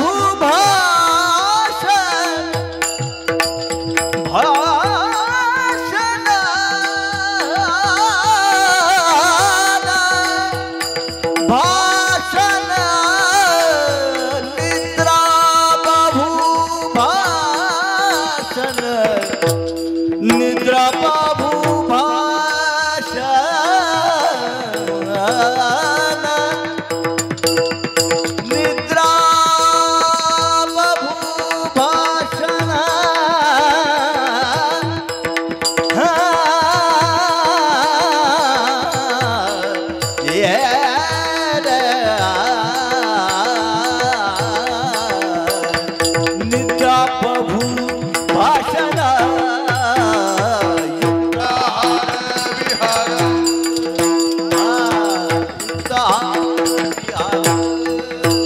निद्रा